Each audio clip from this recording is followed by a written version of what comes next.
da rampa, registrando a chegada do presidente Lula para esse ato simbólico, importantíssimo, que marca a pós-presidência. Primeiro que Lula vai voltar a morar em Brasília, depois onde viveu pelos 8 anos da presidência. Geraldo Alckmin teve uma vida e uma carreira política muito mais construída e sediada em São Paulo, mas ele também não é um neófito de Brasília. Assim como Lula, Geraldo Alckmin foi deputado federal constituinte.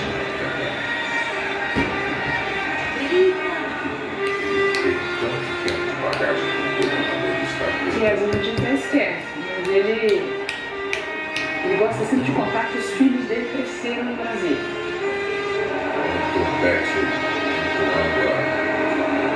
Uma outra trilha sonora, depois vira uma outra trilha sonora.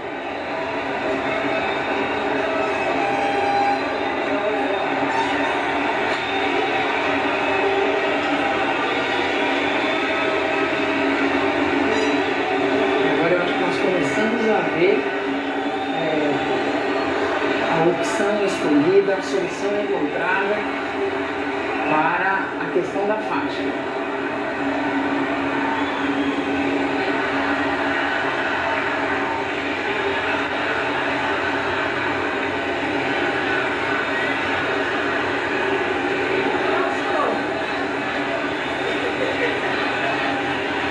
Olha o que mais apareceu, bom.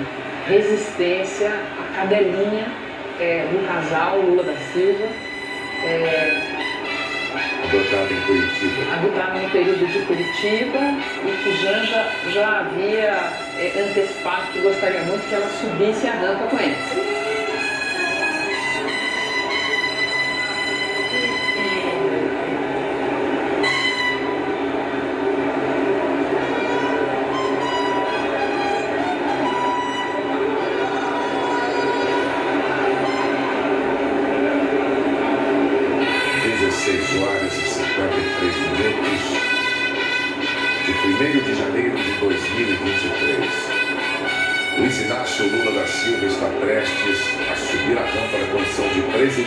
Pela terceira vez em sua vida. O único brasileiro a ser presidente da República 3 vezes, as 3 pelo voto popular em eleições diretas e limpas.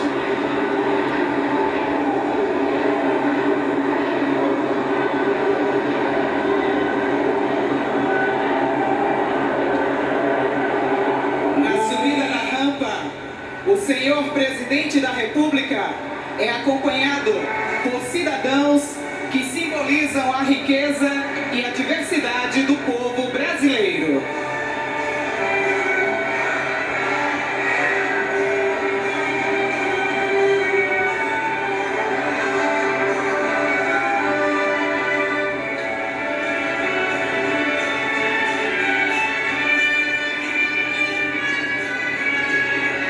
Está então o simbolismo que se emprestam a esse momento da subida da rampa.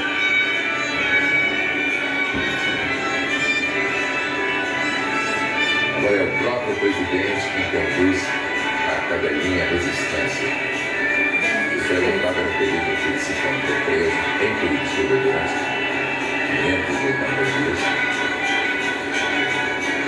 Ao fim do qual ele recuperou o direito de se candidatar à presidência da República com a anulação de processos por incompetência da 13ª Vara de Curitiba, e porque o Supremo julgou que ele não teve um julgamento imparcial como deveria. Concluído então o caminho de volta ao alto da rampa do Palácio do Planalto pelo presidente Lula, com 5 cidadãos brasileiros que o acompanharam, a esposa, o vice Alckmin e sua mulher, Lula. Aproveitar para fazer uma correção, um pedido de desculpas. Um pouco mais cedo eu usei a expressão pessoa portadora de deficiência e não pessoa com deficiência, que é a maneira correta de falar, pelo que me desculpo.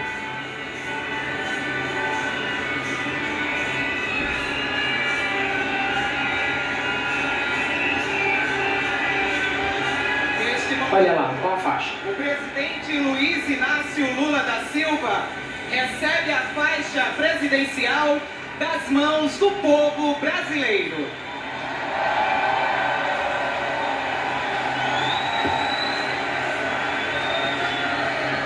Aí está então a forma simbólica de contornar a ausência do antecessor para a entrega da faixa.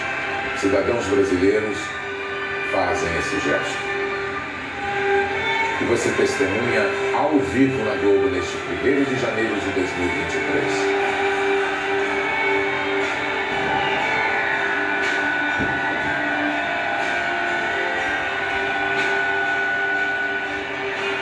Lula emocionado.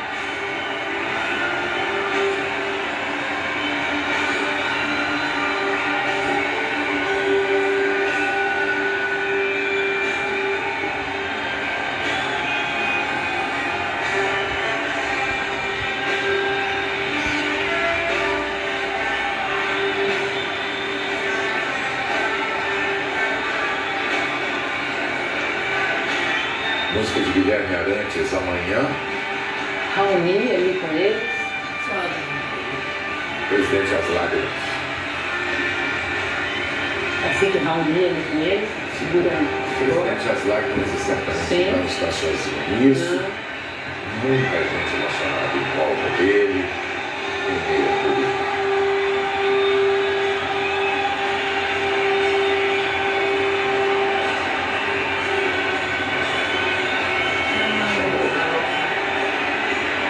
Esse Alckmin, é possível. Alckmin, vem cá.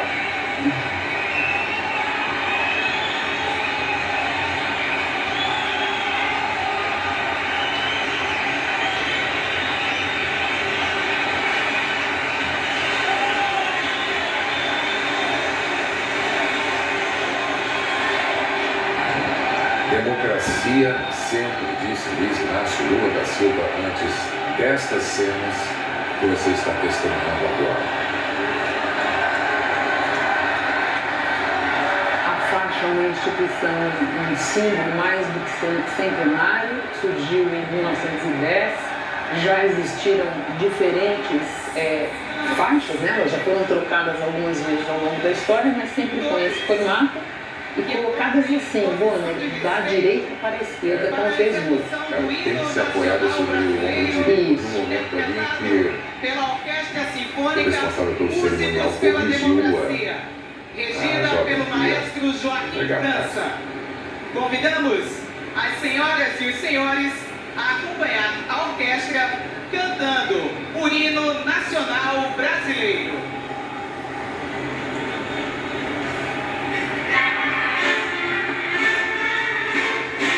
Enorme bandeira nacional sendo desfraldada, exibida pela multidão ao som do hino nacional.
Bonner, agora contando um pouquinho mais sobre as pessoas que subiram a rampa com o presidente Lula. Começo falando pelo Francisco, esse menino de 10 anos que mora em Itaquera, na periferia de São Paulo, e assim como o presidente é corintiano roxo, ficou em primeiro lugar no campeonato da Federação Aquática Paulista. É nadador o Francisco. Então, a Aline Souza também subiu, ela tem 33 anos. Ela é catadora desde os 14 e já é a terceira geração na família de catadores. Ela tem mãe e avó materna catadores na mesma cooperativa.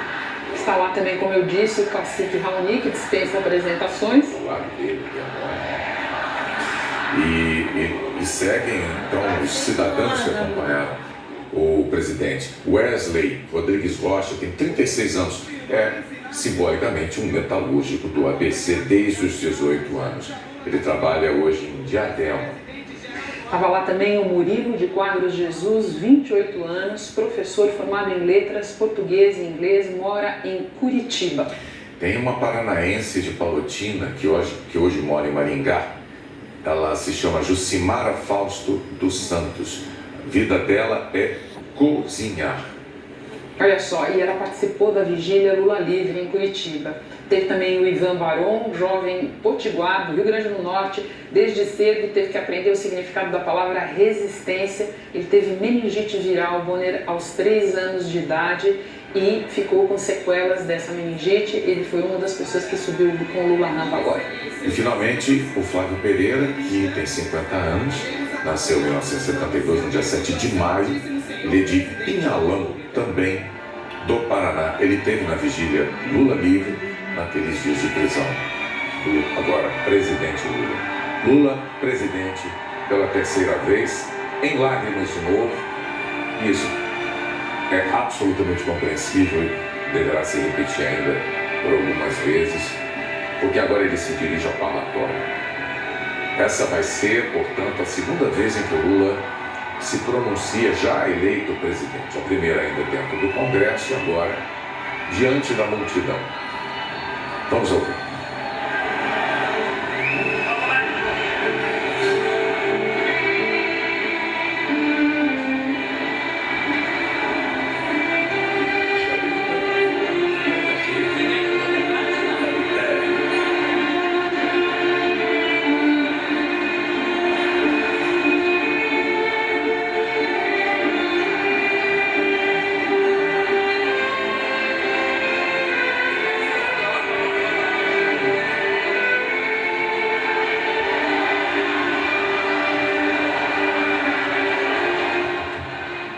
Música de Heitor Villa-Lobos, o trenzinho caipira, você ouve ao fundo.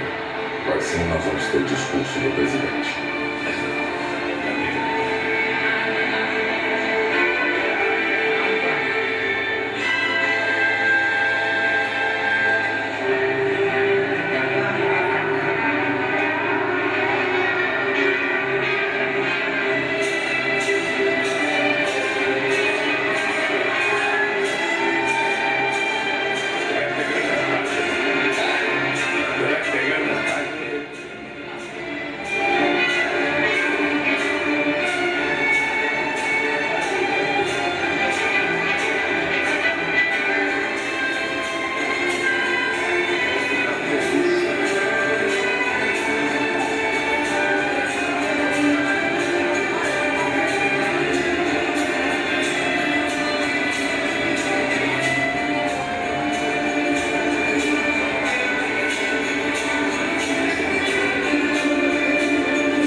Quero começar uma saudação especial a cada um e a cada uma de vocês. Uma forma de lembrar e retribuir o carinho e a força que recebia todos os dias do povo brasileiro, representado pela Vigília Lula Livre, num dos momentos mais difíceis da minha vida. Hoje, nesse que é um dos dias mais felizes da minha vida, a saudação que eu faço a vocês não poderia ser outra, tão singela e ao mesmo tempo tão cheia de significado. Boa tarde, povo brasileiro!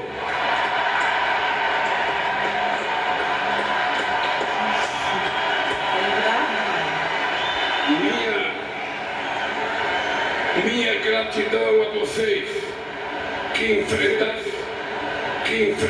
a violência política antes, durante e depois da campanha eleitoral, que ocuparam as redes sociais e que tomaram as ruas debaixo de sol e chuva, nem que fosse para conquistar um único e precioso voto. Que tiveram a coragem de vestir a nossa camisa e, ao mesmo tempo, agitar a bandeira do Brasil, quando uma minoria violenta e antidemocrática tentava censurar nossas cores e se apropriar do verde e amarelo que pertence a todo o povo brasileiro. A vocês que vieram de todos os cantos deste país, de perto ou de muito longe, de avião, de ônibus, de carro ou na boleia de um caminhão, de moto, bicicleta e até mesmo a pé, numa verdadeira caravana da esperança para esta festa da democracia. Mas quero me dirigir também aos que optaram por outros candidatos. Vou governar para 215 milhões de brasileiros e brasileiras, e não apenas para quem votou em mim. Vou governar para todos e todas, olhando para o nosso luminoso futuro em comum, e não pelo retrovisor de um passado de divisão e intolerância. A ninguém interessa um país em permanente pé de guerra, ou uma família vivendo em desarmonia. É hora de reatarmos os laços com amigos e familiares, rompidos pelo discurso de ódio e pela disseminação de tantas mentiras.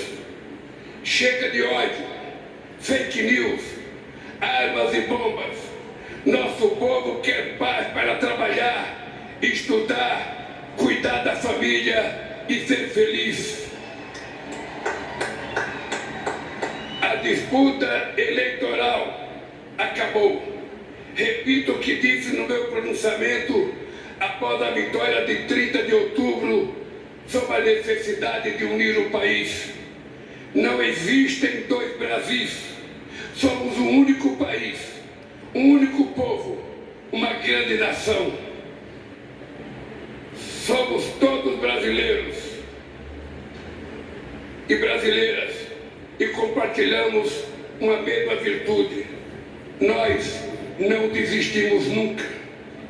Ainda que nos arranquem todas as flores, uma por uma, pétala por pétala, nós sabemos que é sempre tempo de replantio e que a primavera há de chegar, e a primavera já chegou.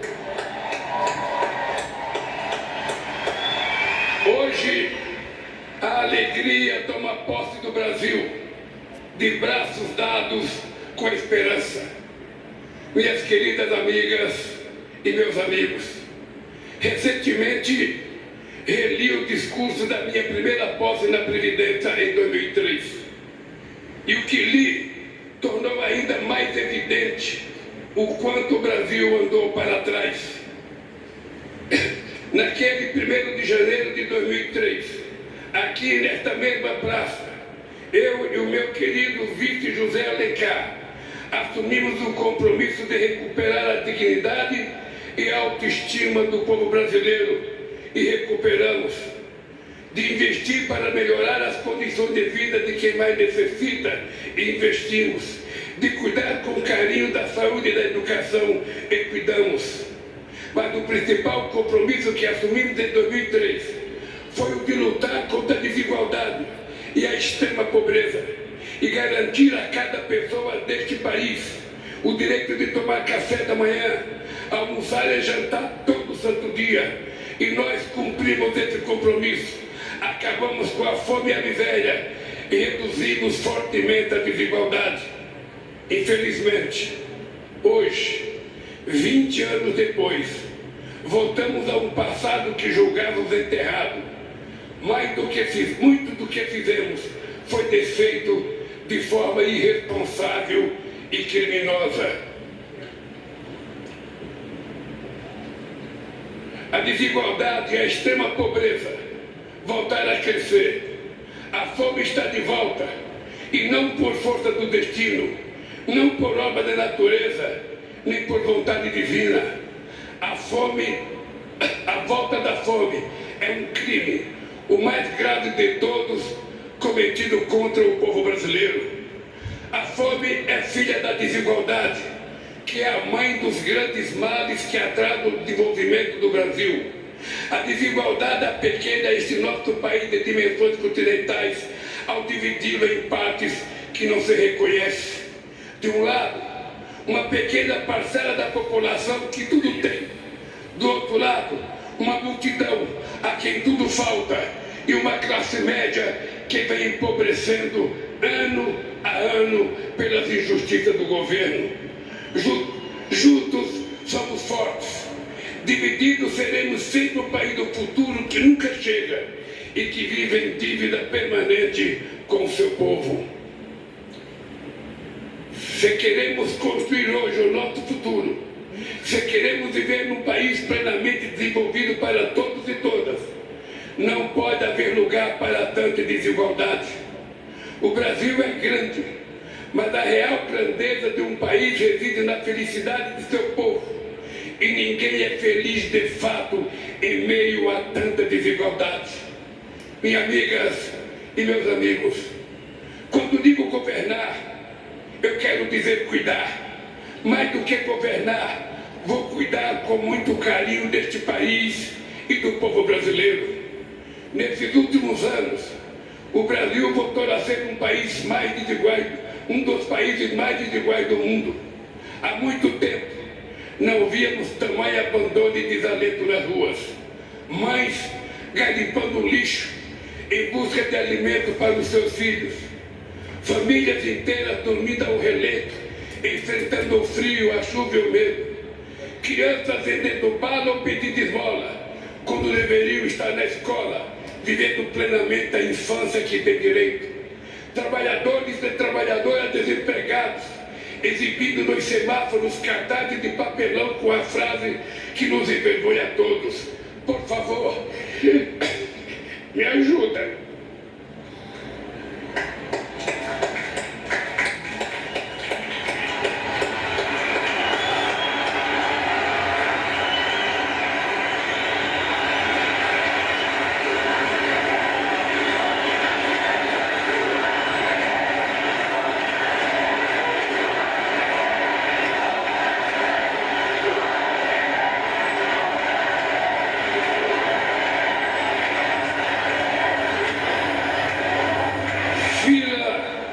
Na porta dos açougues, em busca de ossos para aliviar a fome, e ao mesmo tempo, filas de espera para a compra de automóveis importados e jatinhos particulares.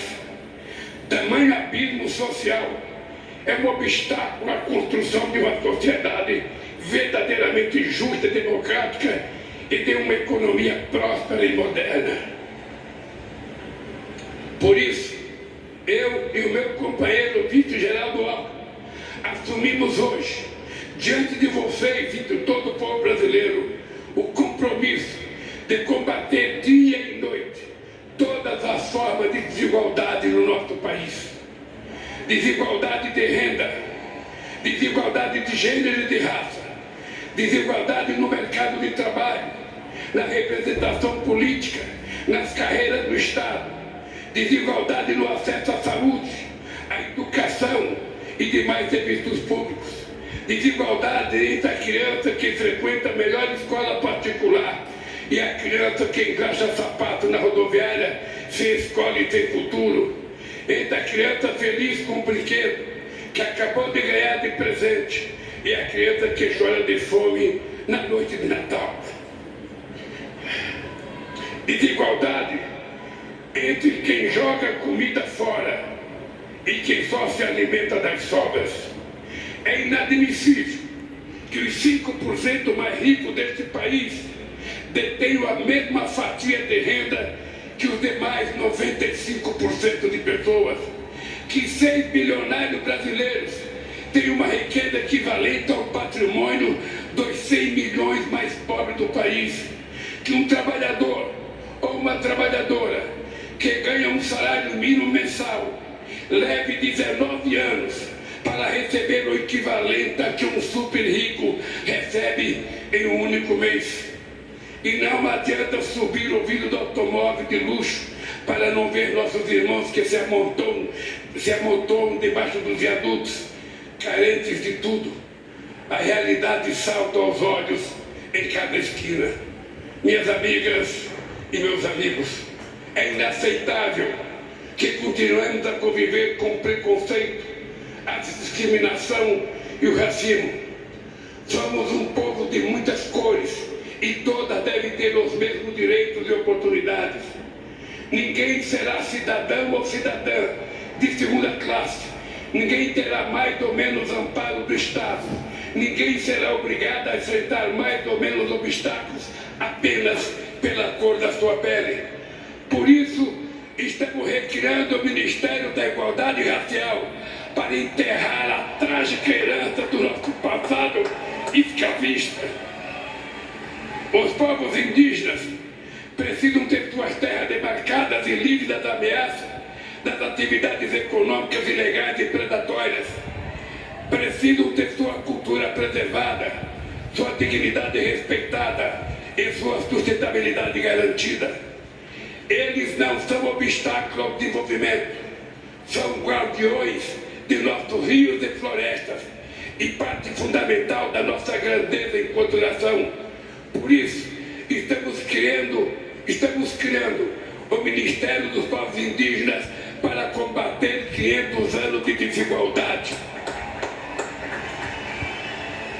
Não podemos continuar a conviver com a odiosa pressão imposta às mulheres, submetidas diariamente à violência nas ruas e dentro de suas próprias casas. É inadmissível que continue a receber salários inferiores aos dos homens, quando no exercício de uma mesma função, elas precisam conquistar cada vez mais espaço nas instâncias decisórias deste país, na política, na economia, em todas as áreas estratégicas. As mulheres devem ser o que elas quiserem ser, devem estar onde quiserem estar. Por isso, estamos trazendo de volta o Ministério das Mulheres.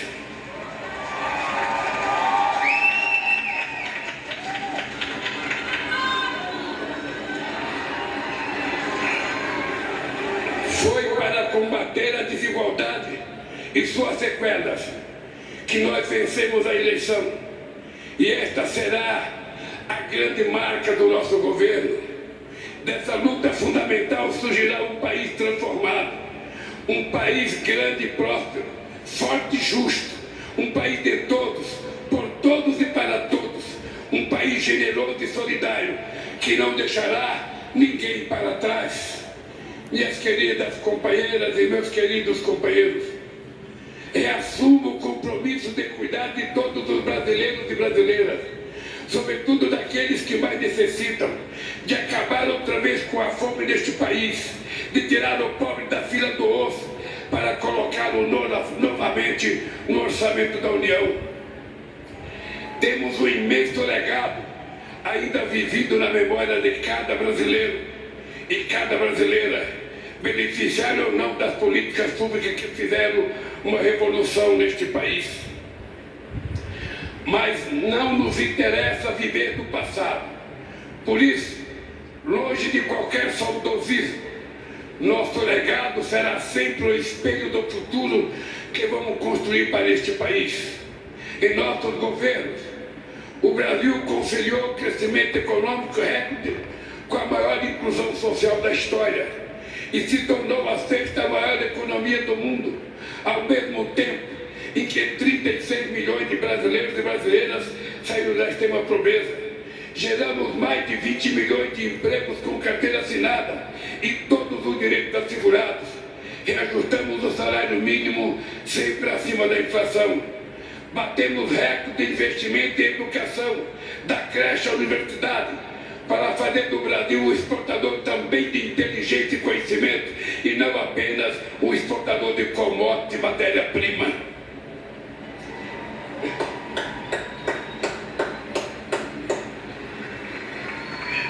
Nós, mais que dobramos o número de estudantes no ensino superior e abrimos a porta das universidades para a juventude pobre deste país, jovens brancos, negros e indígenas, para que o diploma universitário era um sonho inalcançável, tornarem-se doutores.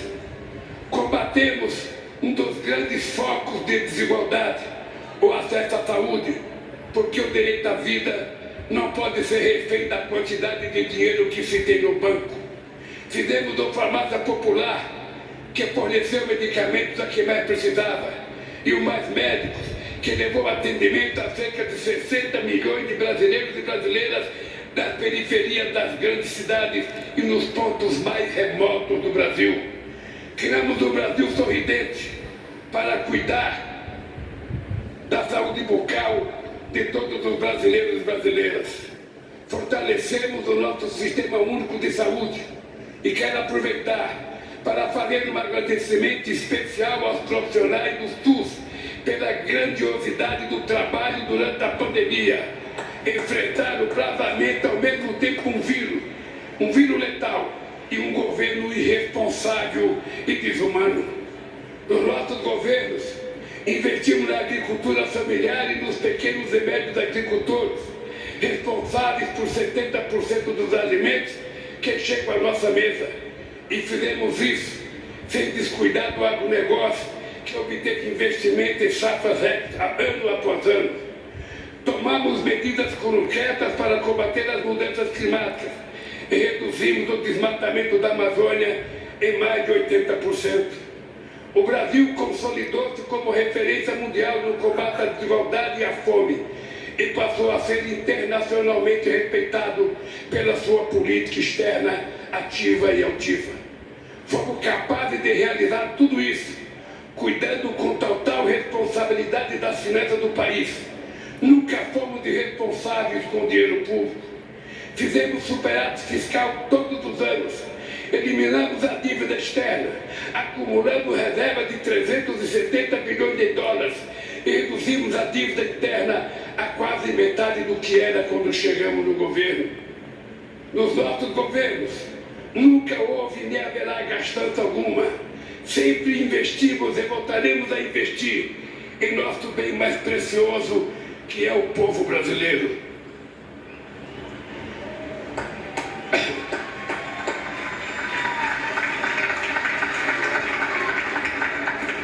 Infelizmente, muito do que construímos em 13 anos foi destruído em menos da metade desse tempo. Primeiro, pelo golpe contra a presidenta Dilma em 2016.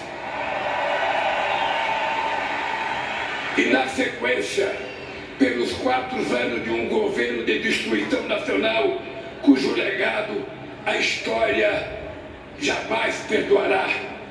700 mil brasileiros e brasileiras mortos pelo Covid-19.